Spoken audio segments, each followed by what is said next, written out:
From the Department of Communication in Phillipsburg, this is a special edition of Inside Government with Cedric Peterson. To our audience here at home and around the world, you are now Inside Government. In this special edition of the program, we've invited the branch manager of the St. Martin branch of the Central Bank of Curacao and St. Martin, Miss Raquel Lofo-Wang. Raquel, thank you for being a first-time guest Inside Government. Thank you for joining us. Thank you for having me. I want to start off, because we're going to get into the conversation in this interview concerning the Caribbean Guilder, the introduction of a brand new currency in St. Martin come 2024. Before we get into it, though, I want you to establish a little bit more about yourself. Since you're the first-time guest in our program, share with our audience a little bit about yourself and professionally. Okay, that's an easy starter. Let me start. I won't go too far back, but I did my high school. I did it in Aruba. I did my Colegio Urbano there. I graduated from VWO. After that, I went to the Netherlands, and I finally graduated in Rotterdam, the Hogeschool for Economische Studies. I studied management, economics, and law with a specialization in banking and insurance. After that, I worked in the banking and insurance sector in the Netherlands, in Curacao, in St. Martin. I did my internship in Aruba, and my area of expertise was primarily risk assessment. So as an underwriter for an insurance company, and in the banking sector, I was a corporate lender. Finally, my last job before I joined the central bank, I was at a commercial bank here where I was the head of business banking. Wow, okay. Quite the extensive resume there and a nice summarized portion. Is the current position a dream position for you? You know something, it's never something that I would have thought of.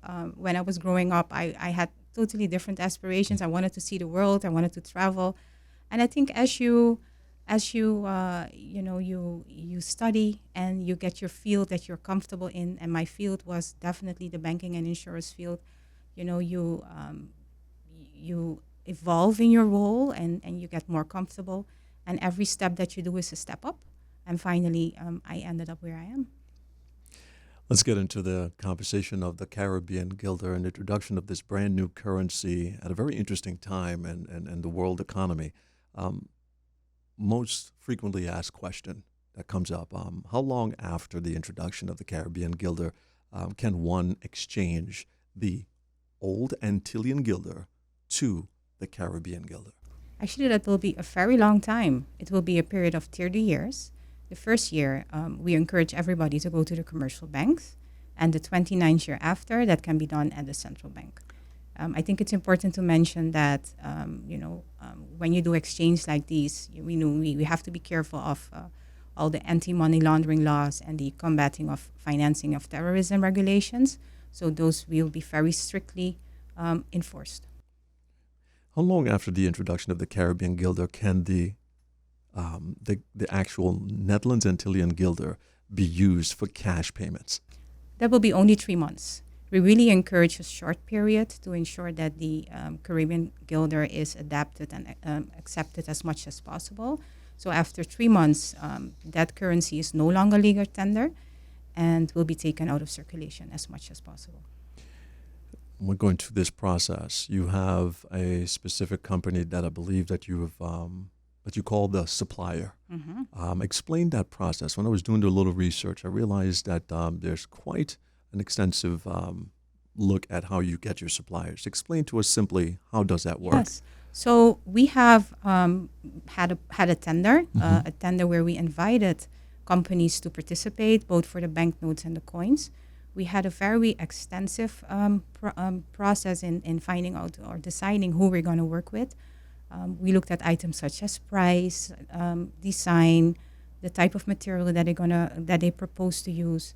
We looked at their references. We looked at financial standing, and ultimately, based on the total package, we decided to choose Royal Canadian Mint out of Canada and Crane Currency with offices all over the world.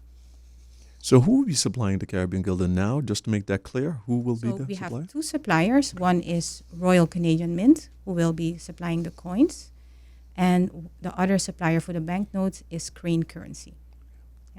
I think it's important to mention that these companies have extensive knowledge also in the area. Crane Currency worked with Aruba, where the latest banknote release, and Royal Canadian Mint is the provider of all the coins in Canada. What will this cost country St. Martin and, by extension, sister island country Curacao? Yes. Actually, the cost will be carried by the central bank as part of our operations. It is estimated at 15 million guilders. That is sufficient to replace all the banknotes and coins that are currently in circulation, and to have a 4-year stock. As well, it involves storage, it involves shipping, it involves marketing, and in a nutshell, those are the costs that will be taken into account. And will be absorbed by the central bank. Central bank. There will be no cost for the governments of Curacao and St. Martin. Will the introduction of the Caribbean guilder affect confidence in the currency and its stability? No, it won't. As an example, the Caribbean guilder and the Antillean guilder will both be pegged, or are both pegged at $1 at a rate of 179. The Antillean guilder is pegged at $1 for the last 50 years at 179, and the introduction of the Caribbean guilder will not change that. So the value of your currency versus the dollar will remain the same. Why the Caribbean guilder, the name Caribbean guilder? Yes, okay. There's some history to that. The countries in prior to 10-10-10 decided on a joint monetary system, a joint central bank, and a joint currency as a result thereof. The finding a name for two currencies is always, for two countries with one currency is always challenging because you have to do justice to both. We thought about Dutch Caribbean guilder at one point, but of course Dutch Caribbean would also include Saba, Statia, and Bonaire, and that is not the case. So the common denominator was that the fact that these countries are both in the Caribbean, so the name Caribbean guilder was chosen. I'm speaking to the branch manager of Central Bank of Curacao and St. Martin, the branch manager for St. Martin, Ms. Raquel Lofo-Wang. Stay tuned. A conversation about the Caribbean guilder, your currency, brand new for 2024, coming up after the break. Stay with us.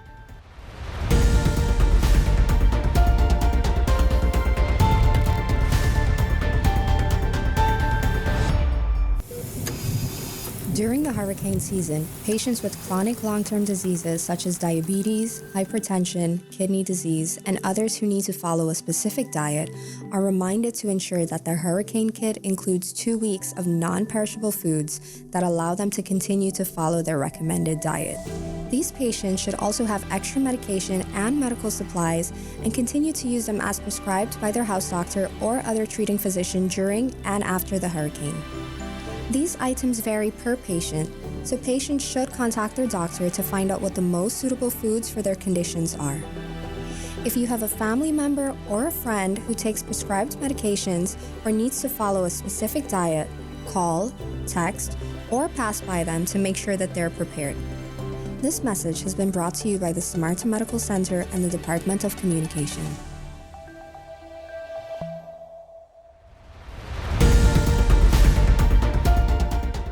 Hi, everyone. If you just tuned in, you're Inside Government. I'm having a conversation with branch manager of the Central Bank of Curacao and St. Martin here in St. Martin, Ms. Raquel Lofo-Wang. And we're talking about the brand new currency that's going to be introduced in St. Martin, the Caribbean guilder in 2024.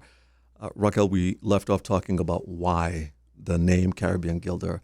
Next question, what are the benefits of the Caribbean guilder in our economy moving forward?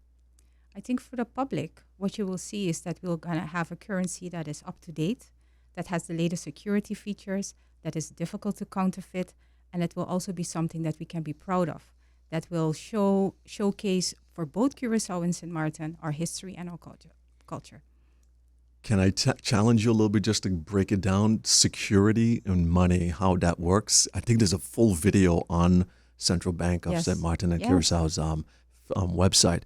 But when it comes to security, when do you actually change your currency to make sure that it's modernized? We see currencies around the world go through this. Is there a schedule there as to when countries should do that? Well, there is no specific schedule, Okay. but in practice, it happens every 5 to 7 years because you see that technology is evolving also for counterfeiters. So you need to make sure that whatever you put out there as a currency remains safe and difficult to counterfeit. So it's normal practice that you do that often. Okay. Why produce more coins and banknotes if digital payments are going to be something that's promoted in the future? Let's take that. Okay, I think it's a valid question. We see a trend worldwide towards digital payments, but what we also see in both Curacao and St. Martin, and based on research that we've done in 2021 in St. Martin on the payment behavior of our residents or our citizens, it shows that cash is still king. 80% of our population still uses cash to make payments, and to ensure that we can provide that support, we need to have a currency. Also, the same report shows that financial inclusion, because of the fact that our population, 70% of our population doesn't have a bank account, we still need to make sure that there is cash in circulation to also cater to those persons. And I think what is a very important argument in the St. Martin context is that we're not reliable on systems. We have circumstances here like let's say a hurricane or any type of other threat where we still need to be able to make payments, and cash will be able to provide that at all times. Okay. Now, when it comes to timing, people question it. Inflation is the word of the day. Value of money not being what it used to be. So is it the appropriate time to introduce a brand new currency? What would your comment be to that? I think it is. I think when you're looking at, and I would say the biggest reason is that we're running out of stock. The current currency that we have, the Antillean guilder, stock is depleting, and we have no supplier that we can go and print it to. The current supplier, Johan Enschede, stopped printing banknotes a few years ago. So what we did in order to, knowing that the shortages are coming, we approached different banknotes printing companies, and we asked them to see if they can provide the services for us. But they said that with the current specifications, they are unable to do that. So we would have to do an upgrade. Doing an upgrade on a currency that actually doesn't exist anymore, a currency for a country that doesn't exist anymore, the Netherlands Antilles Guilder, and also looking at the cost aspect of the reprint from a Netherlands Antilles Guilder or a print of the Caribbean Guilder, that was an easy decision to take. And I think we spoke about it earlier in terms of security features and making sure that our currency remains not easily counterfeited. It was time. It was time to make that move. What will the denominations of the Caribbean Guilder be going forward? Yes. So you will see a change in that. We will have, at the moment, we have 250 guilders that will be replaced by the 200 guilders. We will have 100 guilders, a 50. The 25 will be taken out of circulation. There will be a 20 guilders, a 10, and the 10 guilders. Yes. For the coins, that will be, let me think again, that will be 5 guilders, 1 guilder, 50 cents. We do have 50 cents now, but it's not commonly, you don't see it commonly in St. Martin, but it will come back. The 50 cents, 25 cents, 10 cents, 5 cents, and 1 cent. Oh, the legendary 1 cent. Yes. It's going to still be there. It's going to come back. Is it going to get bigger? To tell you the truth, the 1 cent will not be a lot bigger. No, it's an expensive coin to make. Wow. It costs us more to make than the value of the coin itself, but it's something that is in the legislation, and there are some concerns that if we would get rid of it, you would see some increases in prices or in inflation as a result thereof. So we're bringing it back in circulation, although we don't expect it to be used a lot. St. Martin, I'm having a conversation with Miss Raquel Lofo Wong, branch manager of the St. Martin version of the Caribbean, the Central Bank of St. Martin and Curacao. Stay with us. My conversation with Raquel continues right after the break.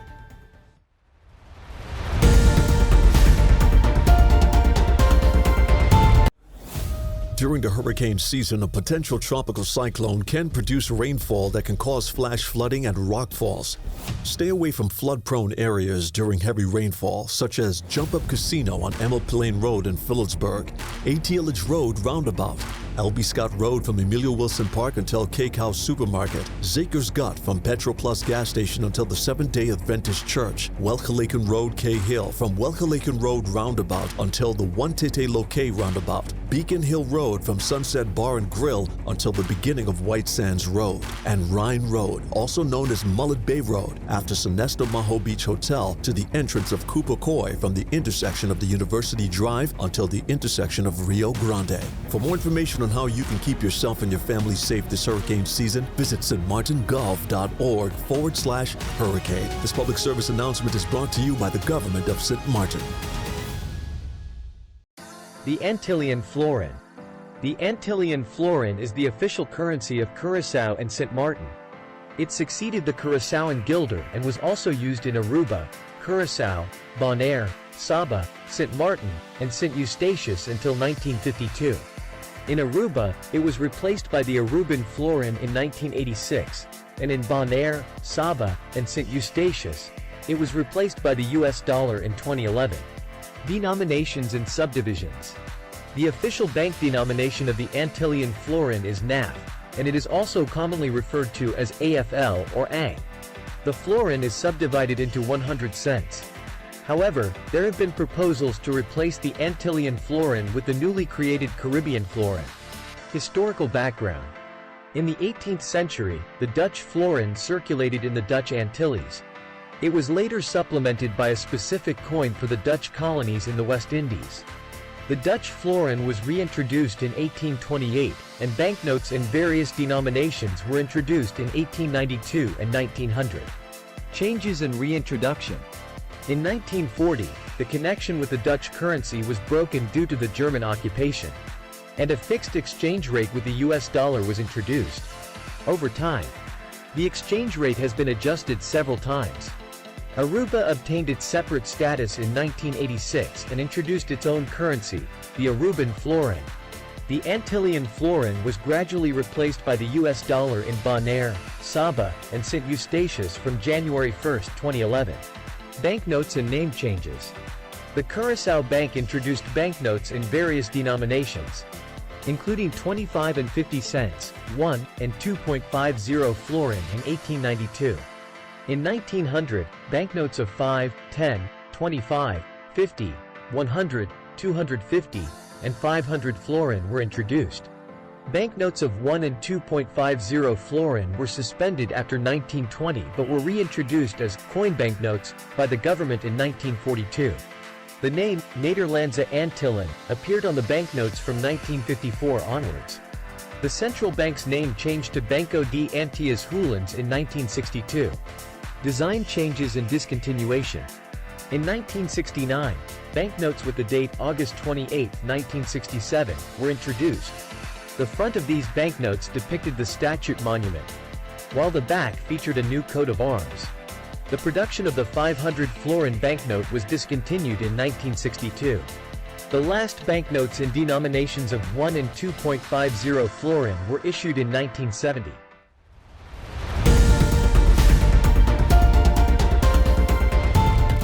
Hi everyone, if you're just tuning in, I'm having a conversation with branch manager of the Central Bank of Curaçao and St. Martin here in St. Martin, Miss Raquel Lofo Wong, and we're talking about the Caribbean Guilder, new currency that's going to be introduced in 2024. So when will the Caribbean Guilder be introduced officially across the board?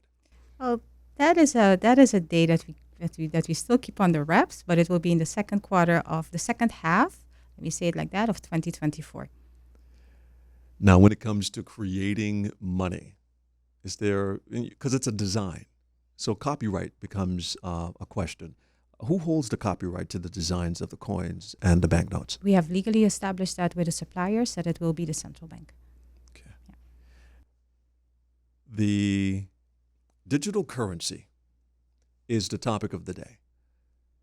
So one would look at, well, you're introducing, again, money that is paper and coins, and digital currency is the future.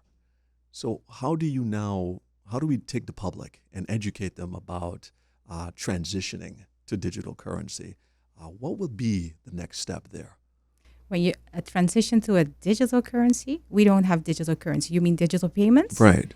I think that is a level of education that comes from various entities. It could be the central bank, it could be the commercial banks, it could be the government. But I think it's important to mention that you need a bank account for that.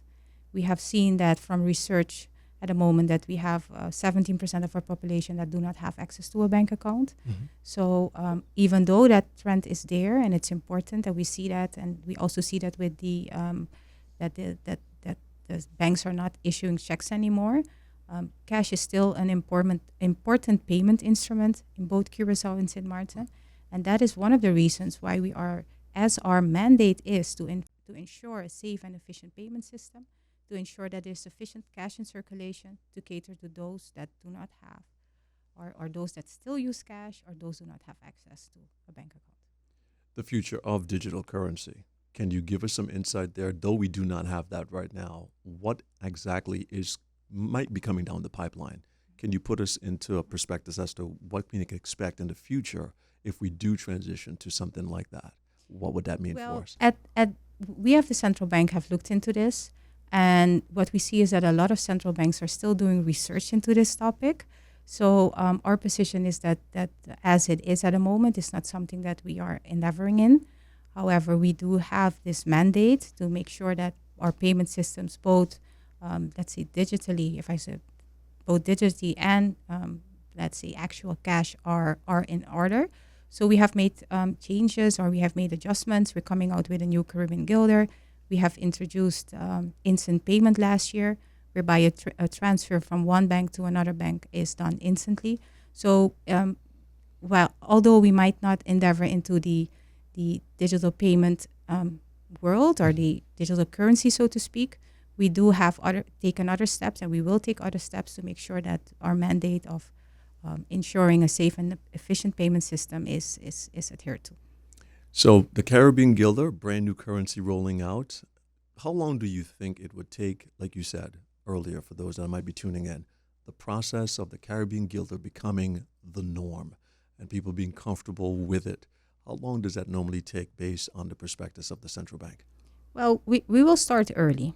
We will start with an education campaign prior to the introduction for people to understand that there is a new currency coming, that there will be security features, what to look for, what are the denominations. So we will start with an education campaign, how long your currency transition period is, so to speak.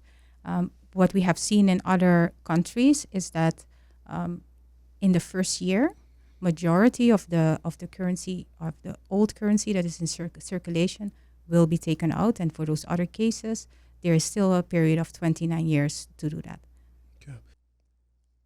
Raquel, when it comes to money and its value, it's normally backed by something. Mm-hmm. What will the Caribbean Guilder be backed by? Yeah, our currency will be backed exactly as what it is backed now, and that will be gold. Okay. For more information, if everyone wants to learn more about the Caribbean Guilder, and where can one go? We have various media where you can reach out to. We have on our social media page, you can find information. But I think the biggest source of information will be our website. We have a tab specifically called the Caribbean Guilder, where we have some frequently asked questions, where we have promos, where as time goes by, more information will be shared about the Caribbean Guilder. Raquel, giving you the opportunity to provide final words to the public of Sint Maarten. You have the floor. Yes, thank you for that, Mr. Peterson. I think what I want to leave as my last word to the public is that we understand that this is a big change. You're going from a currency that we have known for many, many years into a different currency. But I would want to give everybody the comfort that it is a currency that will be safe, it will be secure, it will have exactly the same value as there is now, and we will make sure that in the process of transitioning from one currency to the other currency, that we do that thoroughly, that we will take all stakeholders' concerns into consideration, And that is something that we need to do together, and we will make sure that it's a huge success. Branch Manager of Central Bank Curacao St. Martin, the St. Martin branch, Ms. Raquel Lofo Wong. Raquel, thank you so much for being a part of this edition of Inside Government. Thank you for having me. And to our radio listeners, television viewers, and online viewers, thank you for tuning in and being a part of this conversation with Ms. Lofo Wong. If you've missed it, be sure to catch video on demand at the official Facebook page of the Government of St. Martin. That's facebook.com/SXMGOV. YouTube channel. Be sure to subscribe to the Government of St. Martin's YouTube channel at youtube.com, Government of St. Martin. And for audio playback, be sure to tune in to St. Martin Gov Radio 107.9 FM throughout the course of the day. On behalf of the representatives of the Central Bank of Curacao and St. Martin and my colleagues at the Department of Communication, I'm Cedric Peterson. Thanks so much for tuning in.